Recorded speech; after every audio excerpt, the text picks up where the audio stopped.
Olá pessoal do segundo ano, vamos para a nossa aula de filosofia. Nós vamos fazer semelhante à nossa última aula de sociologia, fazendo uma revisão daquilo que nós vimos até então, nos preparando para uma atividade avaliativa, tá certo? A gente demorou um pouquinho, ficou centrado em algumas coisas, agora nós podemos avançar. Então pessoal, nas nossas aulas de filosofia, o que nós vimos? Primeiramente, uma introdução à filosofia. Filosofia é a palavra que une duas palavras gregas, philos e sofia. Philos significa amor ou amizade e sofia significa sabedoria. O que é filosofia? Filosofia é o amor à sabedoria. Algo que não está muito em moda hoje em dia, então é bom a gente valorizar esse negócio. Para que serve a filosofia? Ela parece meio inútil às vezes, você não acha? No entanto, o resultado da filosofia é muito especial na nossa vida. Se filosofia é amor à sabedoria, a sabedoria é o objeto de estudo da filosofia. Sabedoria vem do latim sapiente, que vem de sapere, que vem de sapore, que significa sabor. A filosofia se propõe a trazer mais sabor à nossa vida, deixar a nossa vida mais agradável de ser vivida. A filosofia é um tipo de conhecimento que se justifica por si mesmo. Seu objetivo é trazer felicidade à nossa vida. Então não é ficar pensando bobagem para a gente sofrer com o conhecimento. Não. É trazer sabedoria, porque a sabedoria torna a nossa vida algo mais legal, algo mais divertido, algo mais feliz. Avançando, nós começamos a tratar sobre ética e sobre moral. A moral, do latim moralis, significa costume. É um conjunto de valores, princípios e normas estabelecidos em determinada cultura. São os nossos costumes bastante particulares, o nosso jeito de viver, o certo e errado proposto pela sociedade. Isto é moral. A ética, do grego etike, significa também costume. Seria o ramo da filosofia que aborda os problemas fundamentais da moral. Bem, mal, justiça, dever.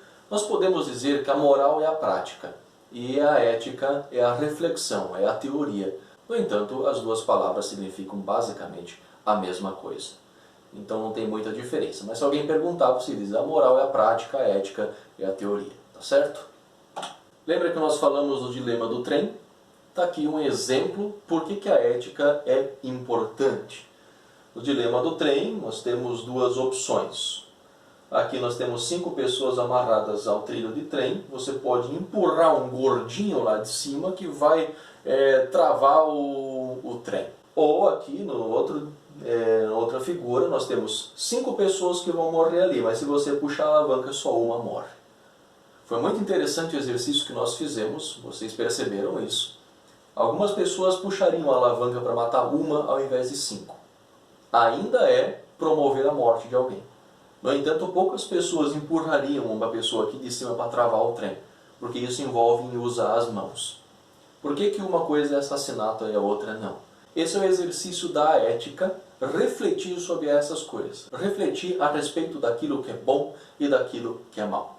Que não é tão simples assim. Nós falamos de 2 personagens específicos que trabalharam algumas coisas a respeito da ética. Um deles é Aristóteles e o outro deles é Immanuel Kant. Aristóteles é muito conhecido. Ele diz que algo é bom quando cumpre a sua função. Uma caneta, ela é boa quando ela cumpre a sua função de caneta, escreve bem e tranquilo. A função, a realização plena do ser humano é a felicidade. Então, uma vida bem vivida, uma vida que vale a pena, é uma vida feliz. É isso que nós vamos buscar na ética. No entanto, a felicidade ela é conquistada através da virtude. E a virtude se encontra no caminho do meio. E o caminho do meio se encontra através da reflexão. O que é esse caminho do meio? Aristóteles dizia que a vida mais sábia, mais feliz, ela se encontra longe dos extremos. Vamos usar o exemplo da coragem. A coragem é o meio termo, é o caminho do meio entre a temeridade e a covardia. A pessoa temerária, ela se lança diante do perigo sem refletir, de forma bastante imprudente, às vezes podendo perder a própria vida por bobeira. A pessoa covarde é aquela que está travada pelo medo, que não age. A coragem é o caminho do meio. Agora, para chegar no caminho do meio, é preciso refletir sobre os extremos. Não ser covarde, não ser temerário e alcançar algo novo ali, no meio dos extremos. Para isso é necessário refletir.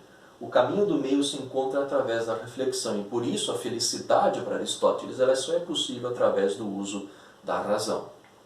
Não penso que ele esteja errado. Também falamos de Immanuel Kant. Immanuel Kant diz que a ética está baseada na razão e não nas recompensas. Então eu não sou ético, eu não faço o bem porque isso vai me trazer consequências positivas. Não, eu faço o bem porque isto a minha racionalidade diz que é o correto. E ele cria o imperativo categórico, que seria uma espécie de lei moral. Age de tal modo que a máxima da tua vontade possa sempre valer ao mesmo tempo como princípio de uma legislação universal.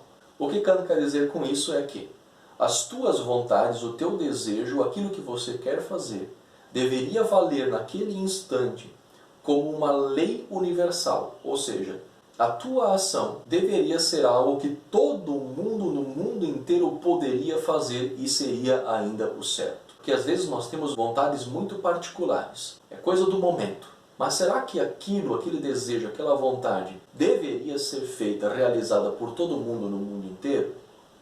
Essa que é a pergunta do imperativo categórico. E Kant diz que quando nós seguimos simplesmente os nossos desejos ou inclinações, nos tornamos escravos dos nossos desejos, pois não fazemos valer a nossa vontade. Isso parece um pouco contraditório, mas vamos pensar da seguinte forma. Eu tenho o desejo de comer uma barra de chocolate, mas eu sei que uma barra inteira vai me fazer mal, especialmente depois de eu ter comido uma pizza bem gordurosa de 4 queijos. Mas eu tenho o desejo. Eu sei que não devo, mas tenho o desejo. Então eu não faço valer a minha vontade. Se eu comer o chocolate, eu sou escravo dos meus desejos. E não estou escutando a voz da razão. Se eu deixo de comer o chocolate, então eu sou livre.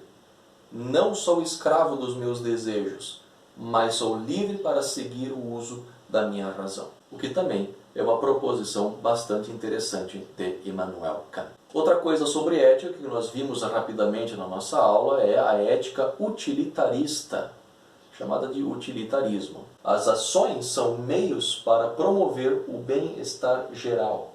Não há deveres morais absolutos, o utilitarismo é bastante relativista. E o que determina se uma ação é boa ou má são as consequências. O utilitarismo é basicamente o seguinte: eu faço alguma coisa porque a consequência vai ser positiva para mim. Não existe verdade absoluta, não existe uma lei moral absoluta, não existe um imperativo categórico, segundo o utilitarismo, e eu ajo pensando no que vai ser útil para mim, na consequência das minhas ações. Então, se a consequência é boa, a minha ação também é boa. Isso é utilitarismo. Foi basicamente isso que nós vimos. Vamos então fazer uma atividade avaliativa que nem nós fizemos na nossa última aula de Sociologia, tá certo?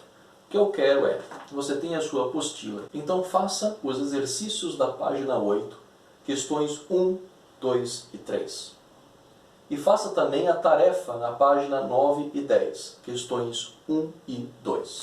Num documento de Word, digite apenas o número da questão com a resposta em seguida. E envie esse documento lá pelo Clipe Escola. Não deu certo no documento Word? Salve em PDF.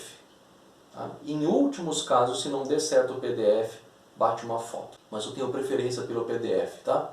Fica mais interessante. Prazo de envio, 16/4. Ou seja, depois que você ver essa aula, você tem ainda 3 dias para fazer. Minha dica, faça agora, não perca tempo. Lembre-se, você precisa ser disciplinado estudando em casa. Tá bom, pessoal? Então, bons estudos para vocês. Use e abuse da sua apostila, leia e releia. Tá? Isso vai ser útil para você. Olha o utilitarismo aí.